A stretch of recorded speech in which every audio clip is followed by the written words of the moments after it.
એટલે પ્રદ્યુમનભાઈની પિંડદાનની વિધિમાં શ્રુતિ અને શોધનની સાથે આ કામવાળી છોકરી લક્ષ્મી પણ સાથે જવાની છે. પ્રદ્યુમનની પિંડદાન વિધિ થવાની છે. હા,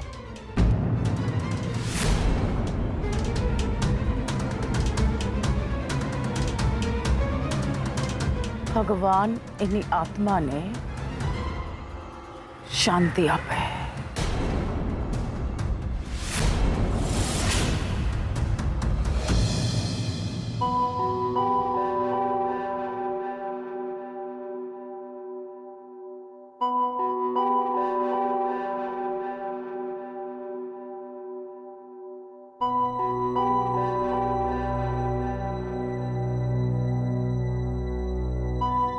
કેમ છો તમે?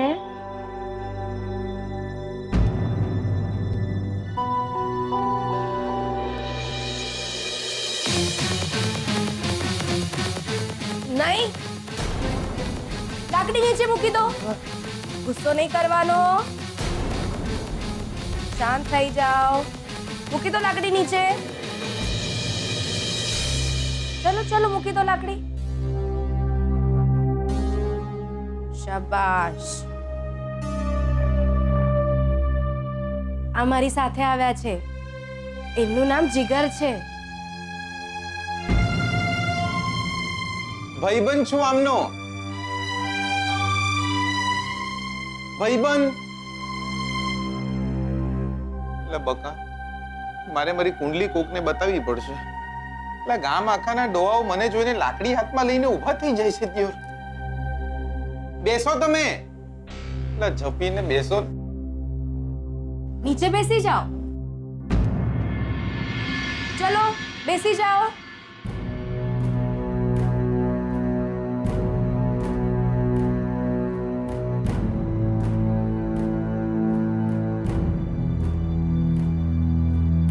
તમારા માટે જમવાનું લાવી છું બાપુ. બકા, તમે આમને બાપુ કહો છો? હા, લાયા લાયા, બાકી જોરદાર. એક વાત કહું, આ તમારા બાપુને સર્વિસિંગમાં આલવા પડે એવા છે. એટલે અરે બકા, આપણે ગાડી સ્કૂટરને સર્વિસિંગમાં ના આપીએ એટલે ગાડી ધોવાઈ જાય, એકદમ બોઇલિંગ થઈને મસ્ત થઈ જાય. એમ જ આમને એક દાડો સર્વિસિંગની જરૂર છે. આમને એક દાડો ગેરેજમાં લઈ જઈશું. ઓ છેલ્લે ક્યારે નાયા હતા તમે? 2008માં? 2009માં? બસ બસ, એક ઘરડા માણસને આટલી મશ્કરી ના કરો. બાપુ, જમવાનું અહીંયા મૂક્યું છે. ભૂખ લાગે ત્યારે જમી લેજો. આજે થોડું વધારે જ લઈ આવી છું, કારણ કે કાલે હું નથી આવવાની. હું જ્યાં ઘરકામ કરું છું ને, ત્યાં કોઈના પિંડદાનની વિધિ છે. સાંભળો છો ને તમે? કાલે હું નથી આવવાની.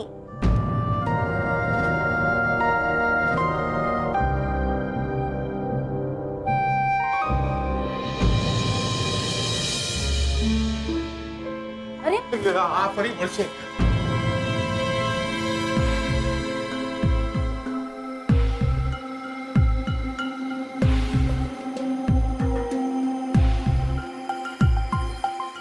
બાપુ,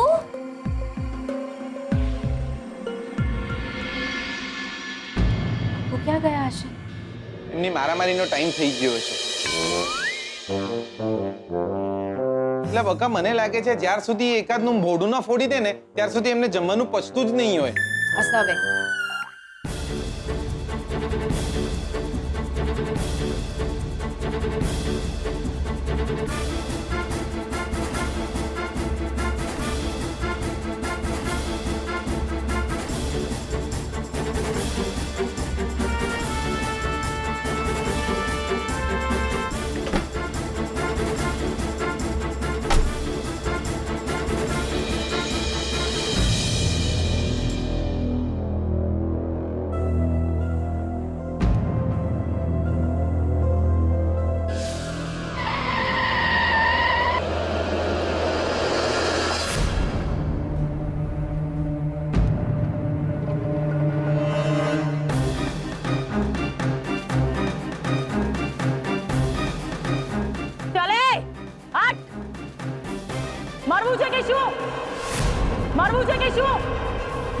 કે શું?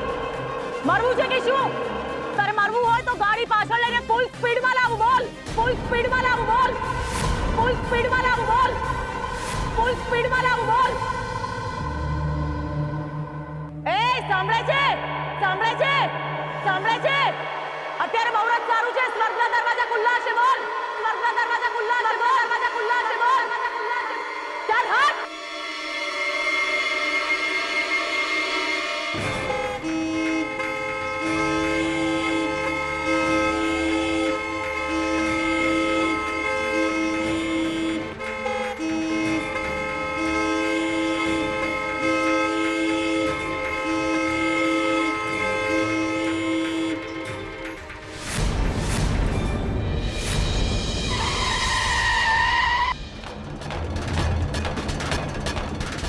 પછી ફરીથી વચમાં આવ્યો ને તો બ્રેક નહીં મારું. તને જ મારી નાખીશ. તને જ મારી નાખીશ. તને જ મારી નાખીશ. તને જ મારી નાખીશ.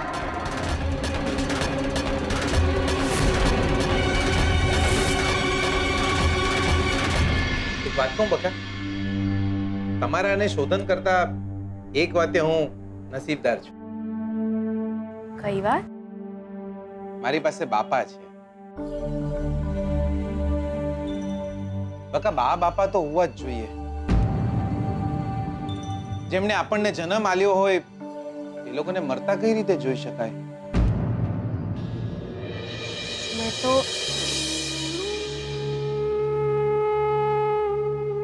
મેં મારા મા બાપુને ક્યારે જોયા નથી.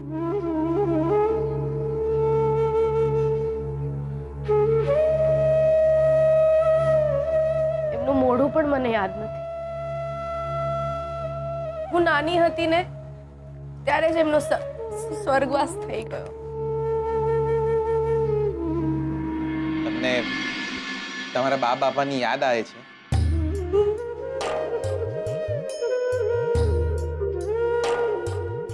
એ જીવતા હોત તો.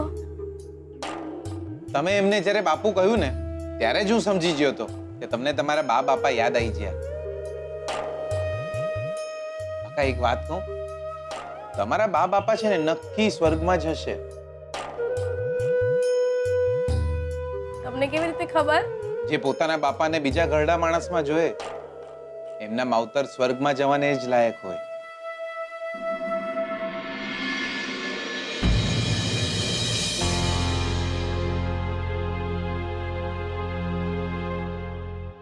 આ બાપુ ક્યાં રહી ગયા?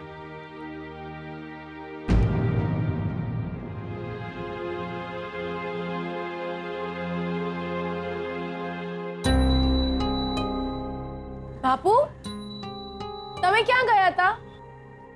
આ શું લાવ્યા છો? પેલા જમવાનું તો અમે લઈને આયા હતા.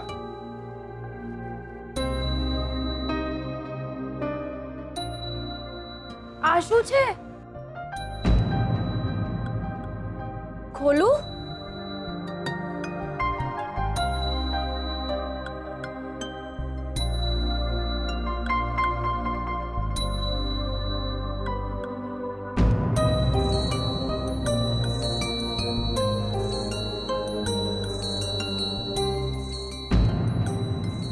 એટલે શું છે આ બધું?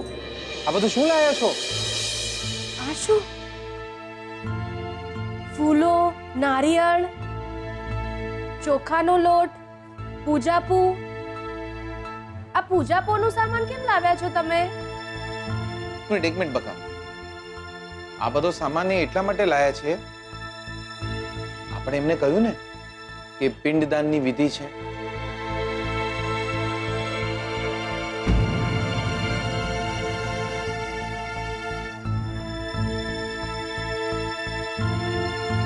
મતલબ કે આ માણસની એવી ઈચ્છા છે કે શોધનના પપ્પાની વિધિમાં આ પૂજા પહોંચડે.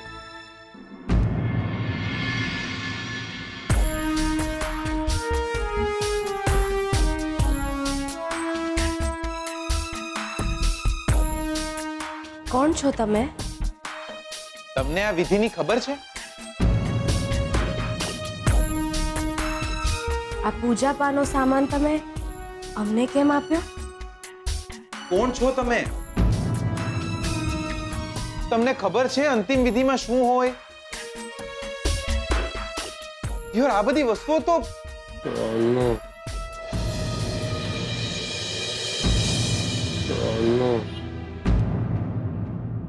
લાગે છે એમને એમની દીકરી યાદ આવી રહી છે. એમની દીકરીનું નામ સોનુ હશે. આ બધો પૂજાપોનો સામાન એમને આપણને આપ્યો એનો મતલબ કે એમની દીકરી સોનુ મરી જઈ હશે. સોનુ.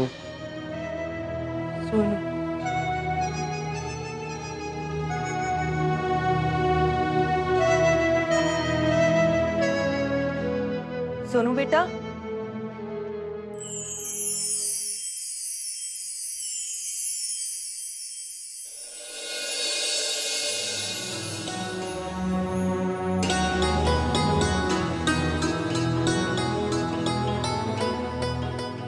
શું કહું તે હું?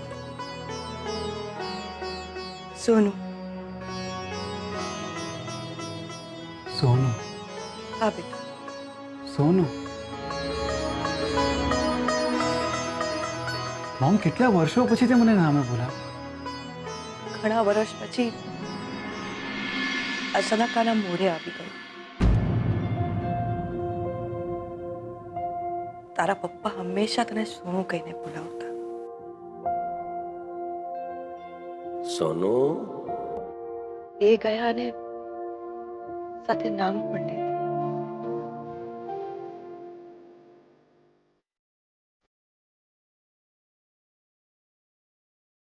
મને થોડું થોડું યાદ છે મોમ. ડેડ મને ખભે બેસાડીને ફરતા. સ્કૂલે જવાનું હોય ત્યારે એ જ મને તૈયાર કરતા. સોનુ સોનુ સોનુ કહેતા થાકતા નહીં. કેટલી ધમાલ કરતા અમે લોકો. ડેડના ચાલ્યા ગયા પછી એવું લાગ્યું મોમ કે હું મોટો થઈ ગયો. મારું બાળપણ પણ એમની સાથે જ ચાલ્યું ગયું. મને આજે પણ યાદ છે મોમ. તહેવારના દિવસે મારો હાથ પકડીને દાન કરાવતા. મને કહેતા કે પૈસા ભલે મારા ખર્ચાય પણ પુણ્ય તને મળવું જોઈએ. અને આજે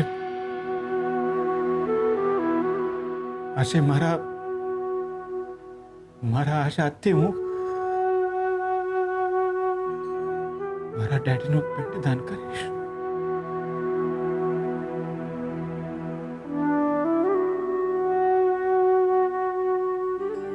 બેટા, એક વાત કહું, ખોટું ના લાગે તો?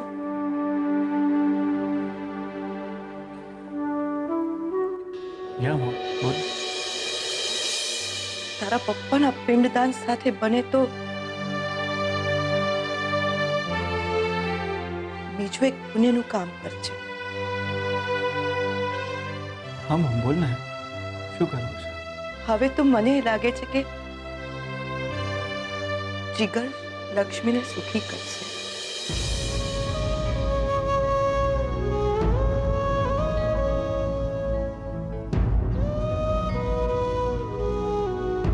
હું જાણું છું, માં છું તારી.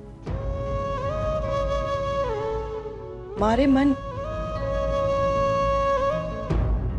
તારી વહુ લક્ષ્મી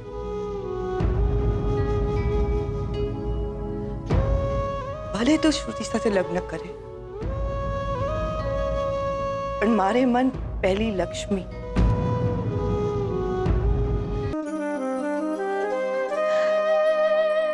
વાત અત્યારે મારી કે તારી નથી, વાત અત્યારે લક્ષ્મીની છે. સંજોગો એવા હતા કે તમારે લગ્ન કરવા પડ્યા ને તમે કર્યા. છૂટા છેડા લેવા પડે એમ હતા, તમે છૂટા છેડા લીધા. તું અને શ્રુતિ લગ્ન કરી લેશું. તમારો ઘર સંસાર વસાવશો.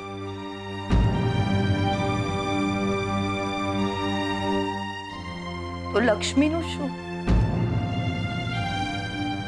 એની જિંદગી છે. એ તો આજે એ માને છે કે એ આપના ઘરનો તુલસી ક્યારે છે.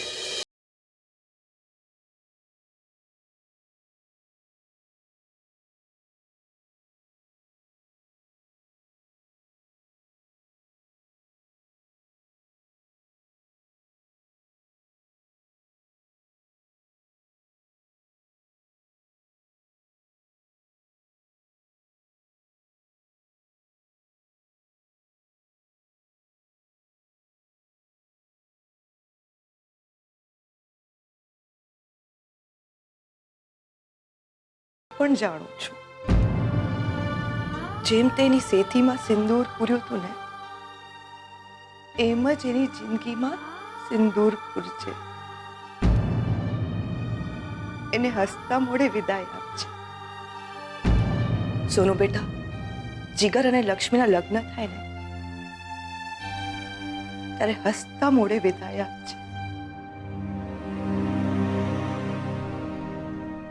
આપણા ઘરની લક્ષ્મી ભલે બીજાના ઘરને દીપાવે.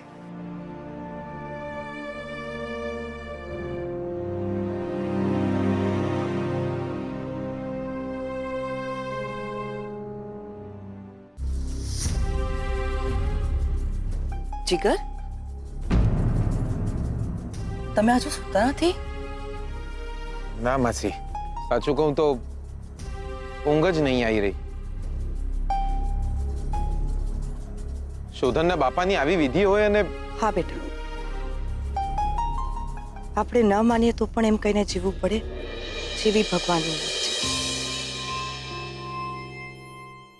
શોધાના પપ્પાની આપણે કોઈ અંતિમ વિધિ ન કરી શક્યા.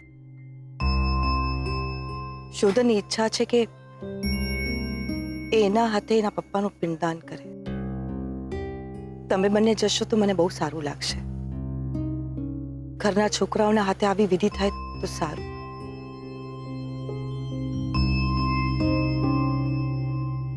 શાસ્ત્રીજી પણ આવવાના છે. દાદા દાદી હું ઘરે પૂજા વિધિ કરીશું.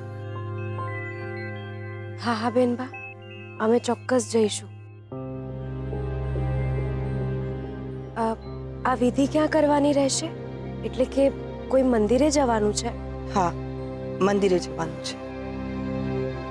વહેલી સવારે જશો તો પણ મોડી રાત્રે પાછા આવી જશો તમે. કયા મંદિરે જવાનું? કુળદેવીના મંદિરે.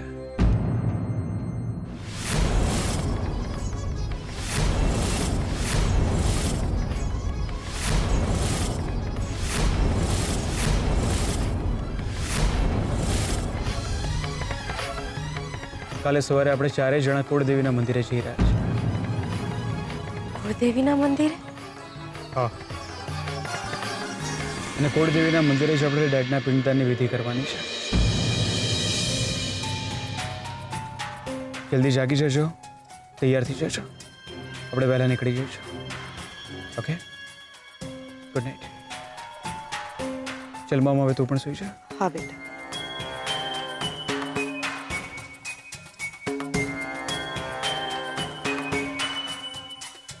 ના ના ના, આપણે કુળદેવીના દર્શને કઈ રીતે જઈ શકીશું? એ જ ને બકા, કુળદેવી માતાના મંદિરે તો એ જ છોકરા છોકરીઓ જાય જે લોકોને લગ્ન થવાના હોય, ને આપણે તો લગ્ન કરવાના જ નહીં. આપણે કુળદેવીના મંદિરે ના જઈ શકીએ.